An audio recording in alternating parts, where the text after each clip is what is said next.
Hello everyone, welcome back to my spoken English class. അപ്പോൾ ഇന്നത്തെ topic വളരെ important ആയിട്ടുള്ള ടോപ്പിക്കാണ് കേട്ടോ. ഒട്ടും ഇംഗ്ലീഷ് അറിയാത്തവർക്ക് പഠിച്ചു തുടങ്ങാൻ വളരെ യൂസ്ഫുൾ ആയിട്ടുള്ള ക്ലാസ് ആണ്. വേറൊന്നുമല്ല, നമുക്കിപ്പോൾ ഒരു കാര്യം കേട്ട് കഴിഞ്ഞാൽ, ഇപ്പം ചിലരൊക്കെ പറയാറുണ്ട് എനിക്ക് ഇംഗ്ലീഷ് പഠിക്കാനേ കഴിയില്ല, അല്ലെങ്കിൽ എനിക്ക് ഇംഗ്ലീഷ് സംസാരിക്കാനേ പറ്റില്ല, അത് ഒരുപാട് കാര്യങ്ങൾ അറിഞ്ഞിരിക്കണം, ഗ്രാമർ അറിഞ്ഞിരിക്കണം, അങ്ങനെയൊക്കെയുള്ള ഒരുപാട് തോട്ട് ഒരുപാട് ആൾക്കാർക്കുണ്ട്. പക്ഷെ അങ്ങനെയൊന്നും ഇല്ലാതെ നമുക്ക് സിമ്പിളായിട്ട് എങ്ങനെ ഇംഗ്ലീഷ് സംസാരിക്കാം. ഇവിടെ ഗ്രാമർ ഒരു പ്രശ്നമല്ല കേട്ടോ. ഗ്രാമർ ഇല്ലാതൊരിക്കലും ഇംഗ്ലീഷ് സംസാരിക്കാൻ പറ്റില്ല. പക്ഷേ നമ്മുടെ സംസാരത്തിലൂടെ നമ്മൾ ഗ്രാമർ പഠിക്കുന്ന ഒരു മെത്തേഡാണ്. എല്ലാവരും വീഡിയോ മുഴുവനായിട്ട് തന്നെ കാണുക. മാത്രമല്ല, നിങ്ങൾക്ക് ഈ വീഡിയോ യൂസ്ഫുൾ ആണെങ്കിൽ ഒട്ടും ഇംഗ്ലീഷ് അറിയാത്ത, ഇംഗ്ലീഷ് പഠിക്കാൻ താല്പര്യമുള്ള ആളുകളിലേക്ക് ഷെയർ ചെയ്യുക കേട്ടോ. ഓക്കെ, നമുക്ക് സെന്റൻസിലേക്ക് കടക്കാം. അതിന് മുമ്പ് വീഡിയോ ഇഷ്ടപ്പെട്ട് ലൈക്ക് ചെയ്യാനും സബ്സ്ക്രൈബ് ചെയ്തിട്ടില്ലെങ്കിൽ സബ്സ്ക്രൈബ് ചെയ്യാനും മറക്കരുത്. നമ്മളൊരു കാര്യം പറയാൻ, ഫോർ എക്സാമ്പിൾ, ഇപ്പം ഒരുപാട് വെർബും നമ്മുടെ കയ്യിൽ വേണം കേട്ടോ. അപ്പൊ ഈ ഓപ്പൺ എന്നുള്ള ആ ഒരു വെർബ് നമ്മൾ എടുത്തു കഴിഞ്ഞാൽ, ഈ എല്ലാ വെർബും ഇതുപോലെ ചെയ്യാൻ പറ്റുമോ എന്ന് ചോദിച്ചാൽ പറ്റില്ല. പക്ഷേ ഓപ്പൺ എന്നുള്ള വാക്ക് എടുത്തു കഴിഞ്ഞാൽ ഇതുപോലെ വേറെ സെയിം ആയിട്ടുള്ളത് ഉണ്ട് കേട്ടോ. അപ്പൊ ഈ ഓപ്പൺ എന്നുള്ള വാക്ക് എടുത്തു കഴിഞ്ഞാൽ എന്താണ്? തുറക്കുക എന്നാണല്ലോ. ഫോർ എക്സാമ്പിൾ, നമ്മൾ ഒരുപാട് കാര്യങ്ങൾ തുറക്കുക എന്ന് പറയാറുണ്ട് അല്ലേ. ഇപ്പോ open the door, open the door, open the window, open the bottle, open the cupboard. ഇങ്ങനെ ഒരുപാട് കാര്യങ്ങൾ നമുക്ക് പറയാനായിട്ട് പറ്റും. ഓപ്പൺ എന്ന് പറഞ്ഞു കഴിഞ്ഞാൽ തുറക്കുക. അപ്പൊ ജനൽ തുറക്കുക, വാതിൽ തുറക്കുക, അതുപോലെ തന്നെ ബോട്ടിൽ തുറക്കുക. പിന്നെ നമുക്ക് എന്തൊക്കെ തുറക്കാൻ പറയുന്നുവോ അവിടെ ഒക്കെ നമുക്ക് ഓപ്പൺ ദ ഡിഷ് എന്ത് വേണമെങ്കിലും നമുക്ക് പറയാനായിട്ട് പറ്റും. അപ്പൊ ഈ ഒരു കാര്യം നിങ്ങൾക്ക് ക്ലിയർ ആയല്ലോ. ഇനി ഒട്ടും ഇംഗ്ലീഷ് അറിയാത്ത ഒരാൾ വന്നിട്ട് ഇപ്പൊ പറയാണ്, ഈ എൻ്റെ ബാഗ് തുറക്കൂ എന്ന് പറയാണ്, അല്ലെങ്കിൽ ഈ ബാഗ് തുറക്കൂ അല്ലേ. നമ്മൾ ഒരാളോടാണല്ലോ പറയുന്നത്. ബാഗ് തുറക്കൂ, നീ എൻ്റെ ബാഗ് തുറക്കൂ എന്നാണ്. ആ ആൾക്ക് തുറക്കാൻ പറ്റുന്നില്ല. അപ്പൊ നമ്മളടുത്ത് പറയാണ്, അവിടെ നമ്മൾ എന്താ പറയേണ്ടത്? Open my bag, open my bag. ഇവിടെ യു ഓപ്പൺ മൈ ബാഗ് എന്നൊന്നും പറയേണ്ട ആവശ്യമില്ല. നമ്മൾ നേരിട്ട് പറയുമ്പോൾ അവിടെ നമ്മുടെ സബ്ജക്റ്റ് നമുക്ക് വേണ്ട. നമുക്ക് എന്ത് പറയാം? ഓപ്പൺ മൈ ബാഗ് അല്ലേ. Open the door, open the window, okay. പക്ഷെ ഇവിടെ നമ്മൾ എൻ്റെ ബാഗ് തുറക്കൂ എന്ന് പറയുമ്പോൾ ഓപ്പൺ മൈ ബാഗ്, എൻ്റെ ബാഗ് തുറക്കൂ അല്ലേ. നമ്മളെ കയ്യിൽ ഒരുപാട് സാധനം ഉണ്ടെങ്കിൽ നമ്മൾ പറയാറുണ്ട്. അതുപോലെ പറയാണ്, ഈ ജനൽ തുറക്കൂ അല്ലേ. ഇവിടെ സെന്റൻസ് മാറി വരും കേട്ടോ. നമ്മൾ ഓപ്പൺ ദ വിൻഡോ എന്ന് പറഞ്ഞു, പക്ഷെ ഈ ജനൽ തുറക്കൂ എന്ന് പറയുകയാണെങ്കിൽ open this window, open this door, open this bottle, open this cupboard, open my car അല്ലേ. കാറിന്റെ ഡോർ തുറക്കാൻ വേണ്ടിയിട്ട് നമ്മൾ പറയും ഓപ്പൺ മൈ കാർ, അല്ലെങ്കിൽ ഓപ്പൺ യുവർ കാർ, എൻ്റെ കാർ തുറക്കൂ. ഇങ്ങനെയൊക്കെ നമുക്ക് പല കാര്യങ്ങളും പറയാനായിട്ട് പറ്റും. പക്ഷെ എന്തറിയണം? നമുക്ക് വെർബ് എന്നുള്ള ക്രിയ എന്താണെന്ന് അറിയണം അല്ലേ. തുറക്കുക, പൂട്ടുക, അതുപോലെ തന്നെ ഏതൊക്കെ പ്രവൃത്തികൾ നമ്മൾ ചെയ്യുന്നുണ്ട്, ഇതൊക്കെ വെർബുകളാണ്. അപ്പൊ ഇതിൻ്റെയൊക്കെ ഇംഗ്ലീഷ് വൊക്കാബുലറി എന്ന് പറയുന്ന കാര്യം നമുക്ക് അറിഞ്ഞിരിക്കണം. ഒരുപാട് വാക്കുകൾ നമ്മൾ പഠിച്ചിരിക്കണം എന്നുള്ളതാണ് ഫസ്റ്റ് നമ്മൾ അറിഞ്ഞിരിക്കേണ്ട കാര്യം. ഒട്ടും ഇംഗ്ലീഷ് അറിയാത്തവർ പെട്ടെന്ന് പഠിക്കും എന്ന് പറയുന്നത് സാധ്യമല്ല. പക്ഷേ നമുക്ക് എന്തറിയണം? കുറച്ച് വാക്കുകൾ അറിയണം, അതിന് എവിടെയെല്ലാം ചേർക്കണം എന്നുള്ളതും കൂടി അറിയണം. അപ്പൊ ഈ ഒരു വാക്ക് നിങ്ങൾക്ക് മനസ്സിലായി. ഓപ്പൺ യൂസ് ചെയ്തിട്ട് സെയിം ആയിട്ടുള്ള ഒരുപാട് സെന്റൻസ് നമുക്ക് പറയാനായിട്ട് പറ്റും. ഇനി ഇതിന്റെ നേരെ ഓപ്പോസിറ്റ് ആണ് ക്ലോസ് എന്ന് പറയുന്നത്. ക്ലോസും ഇതുപോലെ സെയിം ആയിട്ട് നമുക്ക് പറയാനായിട്ട് പറ്റും. കാരണം അടയ്ക്കുക എന്നാണ്. വാതിലടയ്ക്കുക, ജനലടയ്ക്കുക, അതുപോലെ ബാഗ് ക്ലോസ് ചെയ്യുക, അതുപോലെ തന്നെ ഇപ്പൊ ബോട്ടിൽ വെള്ളം ചിന്താൻ വെള്ളം ബോട്ടിൽ ക്ലോസ് ചെയ്യുക, ഫ്രിഡ്ജ് പൂട്ടുക, ഇങ്ങനെ പലതും നമ്മൾ പറയാറുണ്ട്. അപ്പൊ ഇതിനൊക്കെ നമുക്ക് പറയാം. പക്ഷെ ഇപ്പൊ close the door, close the fridge എന്നൊക്കെ പറയുകയാണെങ്കിൽ അവിടെ നമ്മൾ ഇനിയിപ്പോ ക്ലോസ് ദ എന്ന് പറയുന്നിടത്ത് എന്റെയോ നിന്റെയോ അവന്റെയോ എന്നൊക്കെയാണെങ്കിൽ ഇതാ വരുന്ന സമയത്ത് നമുക്ക് അവിടെ യുവർ അല്ലെ. നിന്റെ എന്ന് പറയുകയാണെങ്കിൽ യുവർ എന്ന് പറയാം, എന്റെ എന്ന് പറയുകയാണെങ്കിൽ മൈ എന്ന് പറയാം, അവളുടെ എന്ന് പറയാം ഹെർ, നമുക്കറിയാലോ. അപ്പോൾ ഇതാ ഉള്ള സ്ഥാനത്ത് നമുക്ക് ഇങ്ങനെ എന്തെങ്കിലും ആഡ് ചെയ്യാനുണ്ടെങ്കിൽ അത് നമ്മൾ അവളുടെ ബാഗ് പൂട്ടു, അവളുടെ ബാഗ് പൂട്ടു എന്ന് പറയുകയാണെങ്കിൽ close her bag, close her bag എന്ന് പറയാം അല്ലെ. അപ്പൊ ഇതുപോലെ ഒരുപാട് കാര്യം. ഇപ്പൊ പൂട്ടുക എന്ന് പറഞ്ഞു, തുറക്കുക എന്ന് പറഞ്ഞു. മലയാളത്തിൽ പറയാറുണ്ട് എടുക്കുക എന്ന് പറയാറുണ്ട് അല്ലെ. ഇപ്പൊ എടുക്കുക എന്ന് പറയാൻ വേണ്ടിയിട്ട് നമുക്ക് ഗെറ്റ് യൂസ് ചെയ്യാം, ടേക്ക് യൂസ് ചെയ്യാം. ഈ ടേക്കിനും ഗെറ്റിനും ഒന്നും ഒരേ മീനിങ് അല്ല കേട്ടോ, അതും കൂടി ശ്രദ്ധിക്കണം. ടേക്ക് എന്ന് പറഞ്ഞു കഴിഞ്ഞാൽ കൊണ്ടുപോവുക എന്ന് പറയാൻ വേണ്ടിയിട്ട് യൂസ് ചെയ്യും, എടുക്കുക എന്ന് പറയാൻ വേണ്ടിയിട്ട് യൂസ് ചെയ്യും. അതുപോലെ തന്നെ നമ്മൾ എക്സാം എഴുതുന്ന സമയത്ത് ടേക്ക് ദ എക്സാം, അതുപോലെ മെഡിസിൻ കഴിക്കുന്നതിന് ടേക്ക് നമ്മൾ യൂസ് ചെയ്യും. അങ്ങനെ ചില സിറ്റുവേഷനിലൊക്കെ ചില മീനിങ്ങുകളൊക്കെ മാറ്റം വരുത്താറുണ്ട്. അതുപോലെ തന്നെയാണ് ഗെറ്റ്. ഇപ്പം get my bag, get my bag എന്ന് പറഞ്ഞു കഴിഞ്ഞാൽ എൻ്റെ ബാഗ് എടുക്കൂ എന്നാണ്. ടേക്ക് മൈ ബാഗ്, എൻ്റെ ബാഗ് എടുക്കൂ. അപ്പോൾ ഗെറ്റിന് വേറെയും കൂടി മീനിങ് ഉണ്ടല്ലോ. ഗെറ്റ് എന്ന് പറഞ്ഞു കഴിഞ്ഞാൽ എത്തുക എന്ന് പറയാൻ വേണ്ടിയിട്ട് നമ്മൾ ഗെറ്റ് യൂസ് ചെയ്യാറുണ്ട് അല്ലെ. അതുപോലെ തന്നെ ഇപ്പോൾ റെഡി ആവുക എന്ന ഒരുപാട് യൂസസ് ഉണ്ട്. നമ്മൾ ഓൾറെഡി നമ്മൾ ഇതിൻ്റെയൊക്കെ വെറൈറ്റി വീഡിയോ തന്നെ ചെയ്തിട്ടുണ്ട്. അപ്പം നമ്മൾ ചാനലൊന്ന് സെർച്ച് ചെയ്ത് കഴിഞ്ഞാൽ നിങ്ങൾക്ക് കിട്ടും. പക്ഷെ ഇപ്പം നമ്മൾ സിമ്പിളായിട്ട് ഇതൊക്കെ എങ്ങനെ യൂസ് ചെയ്യാം എന്നുള്ളതാണ്. അപ്പൊ ഇതും നമുക്ക് എന്തായി കോമൺ ആയിട്ട് യൂസ് ചെയ്യാൻ പറ്റും. ഗെറ്റ് മൈ ബാഗ്, എൻ്റെ ബാഗ് എടുക്കൂ. ഗെറ്റ് മൈ ഷൂ, എൻ്റെ ഷൂ എടുക്കൂ. ഗെറ്റ് ഹെർ ഫോൺ, അവളുടെ ഫോൺ എടുക്കൂ. ഓക്കെ, കയ്യിൽ എടുക്കുന്നതിന് പറയാം. ഈ സെയിം കാര്യം തന്നെ നമുക്ക് ടേക്ക് യൂസ് ചെയ്തും പറയാം. ഇതിന് രണ്ടിനും എന്താണ് യൂസ് ചെയ്യുന്നത്? ടേക്ക്, ഗെറ്റ്, ഇവയൊക്കെ നമ്മൾ എടുക്കുക എന്ന് പറയാൻ വേണ്ടിയിട്ട് യൂസ് ചെയ്യാറുണ്ട്. നേരത്തെ പറഞ്ഞതുപോലെ ഓപ്പണിൽ നമുക്ക് open the book, close the book, ഇവിടൊക്കെ യൂസ് ചെയ്യട്ടോ. അതുപോലെ ഗെറ്റും ടേക്കും പറയുമ്പം ടേക്ക് ദ ബുക്ക്, ബുക്ക് എടുക്കും. ടേക്ക് ദ പെൻ, പെൻ എടുക്കും. ഗെറ്റ് യൂസ് ചെയ്തും ഇതേ പറയാം. അപ്പോൾ നമ്മൾ കണ്ടുകൊണ്ടിരിക്കുന്ന ഒരു സാധനമാണ് ഇപ്പം നമ്മൾ ഈ ഒരു മൈക്ക്. അപ്പോൾ get this mic, get this mic, ഈ മൈക്ക് എടുക്കൂ. അതുപോലെ തന്നെ ഇപ്പോൾ വേറെ എന്തെങ്കിലും, അങ്ങനെ പല കാര്യത്തിലും നമുക്ക് ഒരുപാട് കാര്യം പഠിക്കാനായിട്ട് പറ്റും. ഇതിൻ്റെ ഒറ്റ മീനിങ് പഠിച്ചു കഴിഞ്ഞാൽ എന്തൊക്കെ നമ്മൾ എടുക്കാൻ പറയുന്നുവോ അവിടെയൊക്കെ നമുക്ക് ഗെറ്റോ ടേക്കോ യൂസ് ചെയ്ത് പറയാം.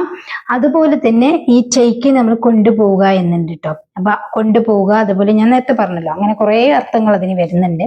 അതൊക്കെ നമ്മൾ ഓരോന്ന് പഠിച്ചു വരുന്ന സമയത്ത് നമുക്ക് അറിയേണ്ടി വരും. ചില സെന്റൻസുകളിൽ അപ്പം മെഡിസിൻ കഴിക്കൂ എന്ന് പറയുമ്പം ടേക്ക് ദ മെഡിസിൻ എന്നായിരിക്കും അല്ലെ, ടേക്ക് ദ മെഡിസിൻ എന്നാണ്. അപ്പൊ ഇവിടെ ടേക്ക് എന്താ, ഇത് എടുക്കുക എന്നാണല്ലോ.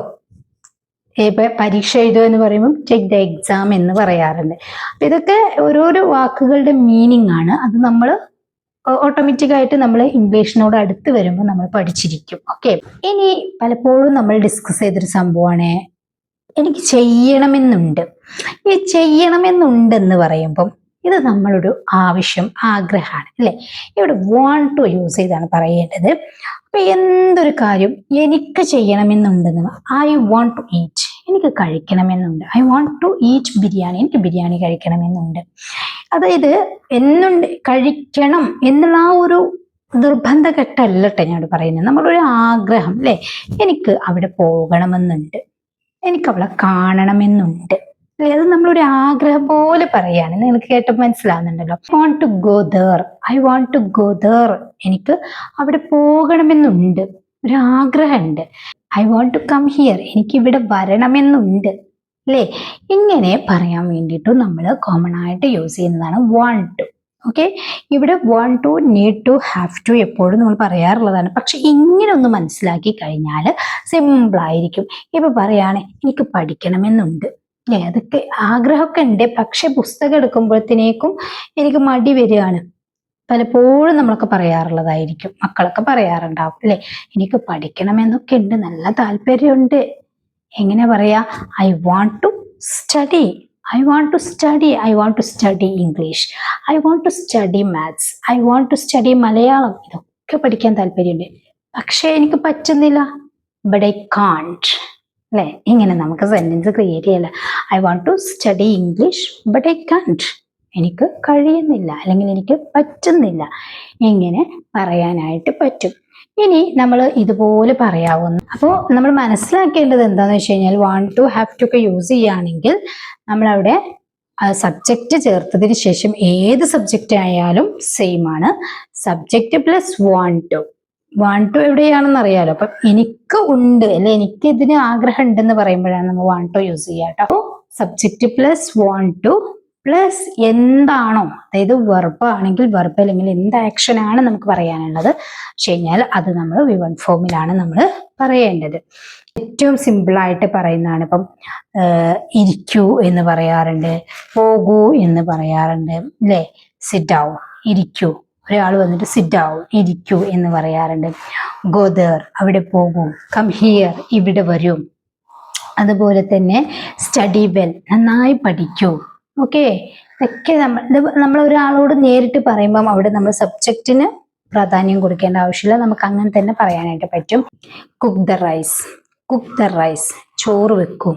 നമ്മൾ കുക്കാണല്ലോ അവിടെ യൂസ് ചെയ്യേണ്ടത്. അപ്പൊ ഇങ്ങനെ സിമ്പിളായിട്ട് കാര്യങ്ങൾ നമുക്ക് പറയാനായിട്ട് പറ്റും. കുറച്ച് വെള്ളം എടുക്കൂ, get some water, take some water എന്ന് വേണമെങ്കിലും പറയാനായിട്ട് പറ്റും അല്ലെ. ഇനി പെട്ടെന്ന് പഠിക്കാൻ പറ്റുന്ന ഒരു മെത്തേഡ് പറയാം. ഇപ്പൊ കാത്തിരിക്കൂ എന്ന് പറയാൻ വേണ്ടിയിട്ട് എന്താ നമ്മൾ യൂസ് ചെയ്യാം? കാത്തിരിക്കൂ വെയിറ്റ് ആണ് അല്ലെ. എന്നാല് പിന്നെ ഇവിടെ കാത്തിരിക്കൂ, നമ്മളൊരു പ്ലേസ് കാണിച്ചിട്ട് പറയണം ഇവിടെ കാത്തിരിക്കൂ എന്ന് നമുക്ക് ഒരാളോട് പറയണം. അപ്പോ ഇവിടെ എന്ന് പറയാൻ വേണ്ടിയിട്ട് നമുക്കറിയാം ഹിയർ അല്ലെ. കാത്തിരിക്കൂ എന്ന് പറയാൻ വേണ്ടിയിട്ട് വെയിറ്റ് ആണ്, വെയിറ്റ് ഹിയർ അല്ലെ. വെയിറ്റ് ഹിയർ, ഇവിടെ കാത്തിരിക്കൂ. ഇനി അതുപോലെ തന്നെ നേരത്തെ പറഞ്ഞതുപോലെ ഇവിടെ ഇരിക്കൂ എന്ന് നമ്മൾ ഒരാളോട് പറയാണ്, ഇവിടെ ഇരിക്കൂ അല്ലെ. സിറ്റ് എന്ന് പറഞ്ഞു കഴിഞ്ഞാൽ ഇരിക്കൂ എന്നാണ്, അതായത് സിറ്റ് ഡൗൺ, ഇരിക്കൂ എന്നാണ്. Sit down here, sit down here, ഇവിടെ ഇരിക്കൂ. ഇങ്ങനെ സിമ്പിളായിട്ട് പറയാനായിട്ട് പറ്റും. ഇനി നമുക്കൊരാളോട് പറയണം ഇത് കഴിക്കൂ, എന്തെങ്കിലും ഒരു സാധനം കൊടുത്തിട്ട് ഇത് കഴിക്കൂ. കഴിക്കൂ എന്ന് പറയാൻ വേണ്ടിയിട്ട് ഈറ്റ് ആണ് അല്ലെ. സിമ്പിളായിട്ട് എൻ്റെ V1 ഫോം ആണ് യൂസ് ചെയ്യേണ്ടത്, ഈറ്റ് ആണ്. ഇത് കഴിക്കൂ, ഫസ്റ്റ് നമ്മൾ വെർബ് കൊടുക്കാം, ഈറ്റ് ദിസ്, ഈറ്റ് ദിസ് അല്ലെ. ഇത് കഴിക്കൂ, സിമ്പിൾ ആണല്ലോ, നമുക്ക് പറയാറുണ്ടല്ലോ. അതുപോലെ ഇനി ഇത് കഴുകൂ, ഒരു പാത്രം കൊടുത്തിട്ട് നമ്മൾ പറയും ഇത് കഴുകും. ഇവിടെയും വെർബാണ്. അപ്പൊ വെർബ് മസ്റ്റ് ആണ് കേട്ടോ, നമുക്ക് ഇംഗ്ലീഷ് സംസാരിക്കാൻ വെർബ് മസ്റ്റ് ആണ്. വെർബ് എന്ന് പറഞ്ഞു കഴിഞ്ഞാൽ നമ്മൾ എന്താണോ ചെയ്യുന്നത് ആ ഒരു കാര്യമാണ്. Study, write, read. ഇത് കഴുകൂ, വാഷ് ദിസ് എന്നാണ്. വാഷ് എന്ന് പറഞ്ഞു കഴിഞ്ഞാൽ കഴുകൂ എന്നുള്ള വെർബാണ്. ദിസ് എന്ന് പറഞ്ഞു കഴിഞ്ഞാൽ ഇത് എന്നാണ്. വാഷ് ദിസ്, ഇത് കഴുകൂ. ഇത് എഴുതൂ, റൈറ്റ് ദിസ്. ഇത് വായിക്കൂ, ഇത് വായിക്കൂ, ഇത് വായിക്കൂ എന്ന് പറയുന്നത് റീഡ് ദിസ്, റീഡ് ദിസ്. നീ കഴിക്കൂ എന്ന് പറയുന്നത് നമുക്ക് ഹാവ് ദിസ് എന്നും പറയാനായിട്ട് പറ്റും കേട്ടോ. ഹാവിനും ഒരുപാട് മീനിങ്ങുകൾ ഉണ്ട്. ഹാവിന് ഈ പറഞ്ഞ എല്ലാ വെർബിനും വേണ്ടിയിട്ട് നമുക്ക് ഹാവ് യൂസ് ചെയ്തും പറയാറുണ്ട്. അപ്പോൾ നിങ്ങൾ തെറ്റിദ്ധരിക്കരുത്. ഇപ്പം ഈറ്റ് ദിസ് എന്ന് പറഞ്ഞെടുത്ത് ഹാവ് ദിസ് എന്ന് പറഞ്ഞു കഴിഞ്ഞാൽ തെറ്റല്ല, ശരിയാണ്. ഓക്കെ, നോക്കുക എന്നുള്ളത് അറിയണം അല്ലെ. നമ്മൾ പഠിച്ചിട്ടുണ്ടല്ലോ, ലുക്കാണ് നോക്കുക എന്ന്. ലുക്ക് ഹിയർ, ഇങ്ങോട്ട് നോക്കൂ. ലുക്ക് ദർ, അങ്ങോട്ട് നോക്കൂ. അപ്പൊ അതിന്റെ ഒരു ലോജിക്ക് നമ്മൾ മനസ്സിലാക്കി കഴിഞ്ഞാൽ നമുക്ക് ഇംഗ്ലീഷ് വളരെ സിമ്പിൾ ആയിട്ട് പഠിക്കാനായിട്ട് പറ്റൂട്ടോ. അപ്പൊ ഇന്ന് നമ്മൾ പഠിച്ചത് ഒട്ടും അറിയാത്ത ആളുകൾക്കുള്ള ഒരു ഇംഗ്ലീഷ് ക്ലാസ് ആണ്. പക്ഷേ ഇത് നമ്മൾ അറിയുന്നവരായാലും നമുക്കിത് യൂസ്ഫുൾ ആയിരിക്കും. ഇതുപോലെ ഒരു വെർബും കുറച്ച് കാര്യങ്ങൾ, ഇപ്പം നമുക്ക് ഇത് എന്ന് പറയാൻ വേണ്ടിയിട്ട് എന്താണെന്ന് അറിയണം, ദിസ് ആണ്. അതെന്ന് പറയാൻ വേണ്ടിയിട്ട് എന്താണ്, ദാറ്റ് ആണ്. അതുപോലെ തന്നെ എന്താ പറയാ, അവിടെ എന്ന് പറയാൻ വേണ്ടിയിട്ട് ദർ യൂസ് ചെയ്യും, ഇവിടെ എന്ന് പറയാൻ വേണ്ടിയിട്ട് ഹിയർ യൂസ് ചെയ്യും. ഇങ്ങനെയുള്ള കുഞ്ഞു കുഞ്ഞു കാര്യങ്ങൾ നമ്മൾ പഠിച്ചിരിക്കുക. അതിന് വൊക്കാബുലറീസ് ഒക്കെ നമ്മൾ അറിഞ്ഞിരിക്കണം, വെർബുകൾ നമ്മൾ അറിഞ്ഞിരിക്കണം. ഇതൊക്കെ യൂസ് ചെയ്തിട്ട് വളരെ സിമ്പിൾ ആയിട്ട് തന്നെ നമുക്ക് സെന്റൻസ് ഉണ്ടാക്കാനായിട്ട് പറ്റും. ഞാൻ അവിടെ പോയപ്പോൾ അവൾ വാതിൽ തുറന്നില്ല. ഞാൻ അവിടെ പോയപ്പോൾ അവൾ വാതിൽ തുറന്നില്ല. ഈ ഒരു സെന്റൻസ് എങ്ങനെ ഉണ്ടാക്കാനായിട്ട് പറ്റും? ഈ സെന്റൻസ് എങ്ങനെ ക്രിയേറ്റ് ചെയ്യാം? ഞാൻ അവിടെ പോയപ്പോൾ അവൾ വാതിൽ തുറന്നില്ല. വാതിൽ തുറക്കുക, തുറക്കുക എന്നുള്ള വെർബൊക്കെ പഠിച്ചു. തുറന്നില്ല കഴിഞ്ഞ കാര്യമാണ്. എങ്ങനെ പറയാം? ഞാൻ അവിടെ ചെന്നപ്പോൾ അവൾ വാതിൽ തുറന്നില്ല. ഒന്ന് താഴെ കമന്റ് ചെയ്ത് നോക്കൂട്ടോ. ഇത് നിങ്ങൾക്ക് കമന്റ് ചെയ്യാൻ പറ്റുമെന്നുണ്ടെങ്കിൽ നിങ്ങൾ ഇംഗ്ലീഷിൽ ഫ്ലുവൻ്റ് ആയി എന്നാണ് അർത്ഥം. അതായത് നമ്മൾ പഠിച്ച എല്ലാ ലോജിക്കും മനസ്സിലാക്കിയിട്ട് നിങ്ങളിതൊന്ന് ക്രിയേറ്റ് ചെയ്യാനായിട്ട് ശ്രമിക്കുക കേട്ടോ. അപ്പൊ ഇന്നത്തെ വീഡിയോ നിങ്ങൾക്ക് യൂസ്ഫുൾ ആയിട്ടുണ്ടാകും എന്ന് ഞാൻ കരുതുന്നു. നിങ്ങളുടെ അഭിപ്രായം കമന്റ് ചെയ്യുക. അതുപോലെ തന്നെ വീഡിയോയുടെ അഭിപ്രായം കമന്റ് ചെയ്യുക. സെന്റൻസ് ഒന്ന് ട്രൈ ചെയ്ത് നോക്കുക. നെക്സ്റ്റ് നല്ലൊരു ക്ലാസ്സുമായിട്ട് വരാം. ചാനൽ സബ്സ്ക്രൈബ് ചെയ്യാൻ മറക്കരുത് കേട്ടോ. അതുപോലെ ലൈക്ക് ചെയ്യാനും മറക്കരുത്. Okay, thank